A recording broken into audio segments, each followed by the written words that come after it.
राधे राधे। हनुमान प्रसाद पोद्दार जी ने अपनी एक कथा में बताया है कि पंडित विश्वनाथ गौड़ ब्राह्मण, जो कि गुजरात के रहने वाले थे, किंतु काशी में आकर वो बस गए।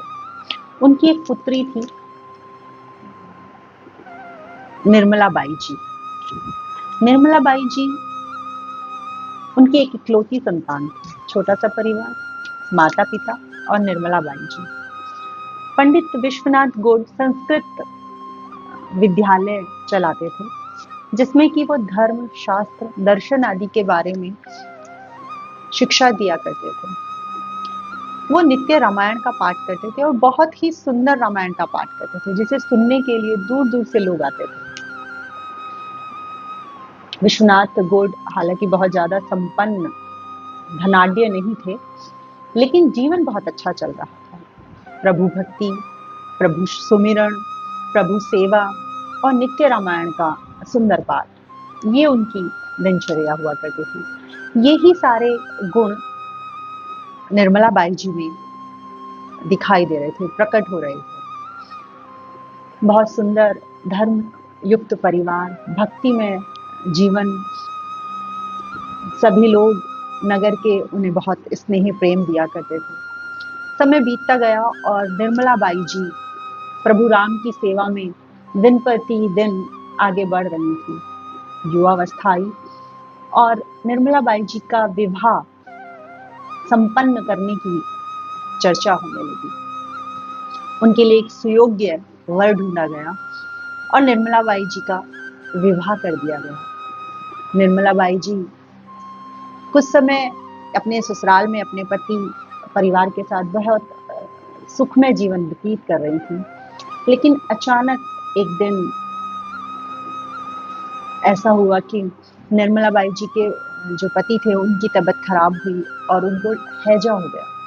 हैजा इतना ज्यादा हुआ कि उसी हैजे की अवस्था में वो स्वर्ग सिधार गए। इधर विश्वनाथ जी को इस बात का बहुत दुख हुआ।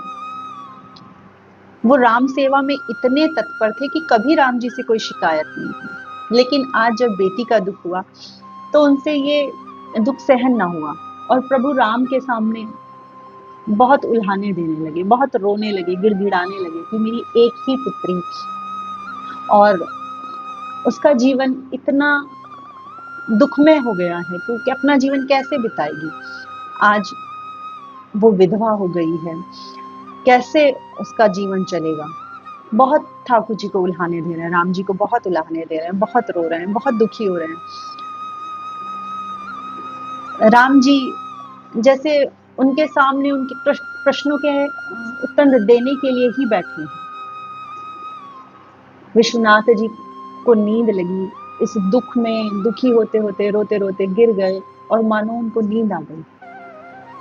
तभी उन्हें राम जी के दर्शन हुए और राम जी ने उनके सब प्रश्नों के उत्तर उन्हें दिए। उन्होंने बताया कि विश्वनाथ, तुम इतने दुखी मत हो। ये दुख का जो समय है तुम्हारे और निर्मला के जीवन में जो आया है, यही तुम्हें उभार कर ले जाएगा, यही तुम्हें तार कर ले जाएगा। लेकिन तुम अपने मन में इतने क्षुभित मत हो, इतने दुखी मत हो। ये सब कर्मों की कहानी होती है, ये सब पूर्व जन्म की ही बातें हैं। प्रभु राम ने विश्वनाथ जी को बताया, पिछले जन्म में तुम एक सदाचारी ब्राह्मण थे, तुम्हारा नाम जगदीश और तुम्हारी पुत्री जो निर्मला है उसका नाम सरस्वती था। बहुत धार्मिक तुम्हारा जीवन चल रहा था, अनन्य भक्ति में तुम्हारा जीवन था, बहुत ही प्रेम से आगे जीवन बढ़ रहा था। तुम बहुत सद्गुणी थे, सुविचारी थे, लेकिन तुम्हारे पड़ोस में एक व्यक्ति, एक परिवार था जो कि ऊपर से तो बहुत सदाचारी दिखता था, बहुत मीठी मीठी बातें करता था, लेकिन अंदर से जो था वो अच्छी मनसा का नहीं था। उसने तुम्हें और निर्मला को अपनी बातों की जाल में फंसाया। उसके बातों के जाल में फंसने की वजह से निर्मला ने अपने पति के साथ विरोध भाव रखा और तुमने उसका साथ दिया। तब निर्मला के जो पति थे पूर्व जन्म में, उन्होंने अपने मन में दुखी होकर निर्मला को एक मन ही मन एक श्राप दे दिया, जिसका प्रभाव निर्मला और तुम्हारे दोनों के जीवन पे ही पड़ा। उसी की वजह से आज निर्मला विधवा हुई है। बाकी तुम्हारा जीवन बहुत शुद्ध और पवित्र, धार्मिक था। नित्य प्रभु भक्ति, एकादशी व्रत, तुलसी सेवा, ये तुम्हारे जीवन की क्रियाएं थी जिसमें तुम निर्मला का साथ देते थे। उसी के प्रभाव से आज तुम्हें फिर से ये जन्म मिला है और उस श्राप की वजह से निर्मला के जीवन में ये दुख की घड़ी आई है। लेकिन ये माया का प्रभाव है, क्षणिक है, निकल जाएगा और इसी दुख से तुम ऊंचाइयों की ओर, तुम प्रभु की ओर, तुम मोक्ष की ओर बढ़ोगे। विश्वनाथ को राम जी ये बोल ही रहे थे कि विश्वनाथ बड़े ध्यान से रो रहा था और सुन रहा था, और इतने में ही प्रभु अंतर्ध्यान हो गए। प्रभु के अंतर्ध्यान होते ही विश्वनाथ की मानो आंखें खुल गई और विश्वनाथ के मन में थोड़ा धीरज आया। उसी दिन निर्मला जी अपने घर वापस आई तो वो सारा दर्द एक बार फिर से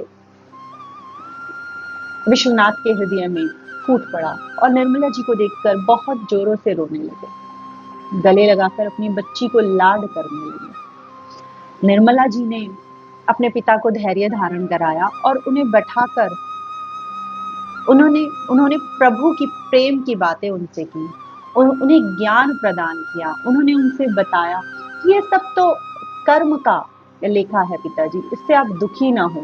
ये जो जीवन है, ये जो लोक है, ये जो समय है, ये सब हमारे कर्मों पर, हमारी क्रियाओं पर आधारित है। हमें प्रभु की तरफ बढ़ना चाहिए, हमें इन सब दुखों सुखों से ऊपर होना चाहिए, सम होना चाहिए। ये मृत्यु लोक है, यहाँ जो आया है उसे जाना ही जाना है। तो आप इस सब से दुखी ना हो और प्रभु की तरफ आगे बढ़ें, प्रभु सेवा करें, राम सेवा करें। जब बेटी ने अपने पिता को धैर्य धारण कराया, उन्हें ज्ञान की बहुत सारी बातें बताई, उन्हें बहुत सारा मर्म लगाया, तो विश्वनाथ जी को धैर्य धारण हुआ और विश्वनाथ जी अपनी बेटी के साथ सुख से रहने लगे, राम जी की सेवा नित्य करने लगे। तब विश्वनाथ जी अपना जीवन राम जी की सेवा में बिताने लगे। दिन बीत रहा था, विश्वनाथ जी की और उनकी पत्नी की वृद्धावस्था तो आ ही चुकी थी। समय बीतता रहा, राम की सेवा चलती रही और एक दिन विश्वनाथ जी प्रभु ये धाम चले गए। फिर माता जी भी चली गई।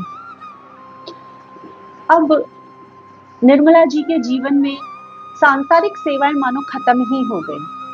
पिता माता की उन्होंने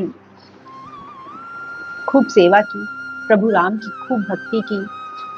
उचित क्रियाएं करने के बाद निर्मला जी ने घर छोड़ दिया, क्योंकि पति की मृत्यु के बाद निर्मला जी अपने माता पिता के यहीं आके रहने लगी थी।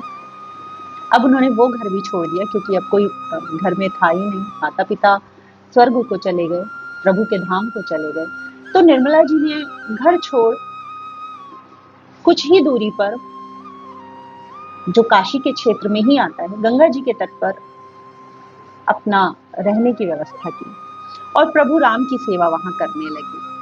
30 वर्षों तक प्रभु राम की भक्ति निस्वार्थ भाव से निर्मला जी ने की और फिर भगीरथी देवी में उन्होंने अपना शरीर समर्पित किया और प्रभु शिव के धाम, प्रभु राम के धाम उनकी लीलाओं में सम्मिलित हो गई। श्री राधे।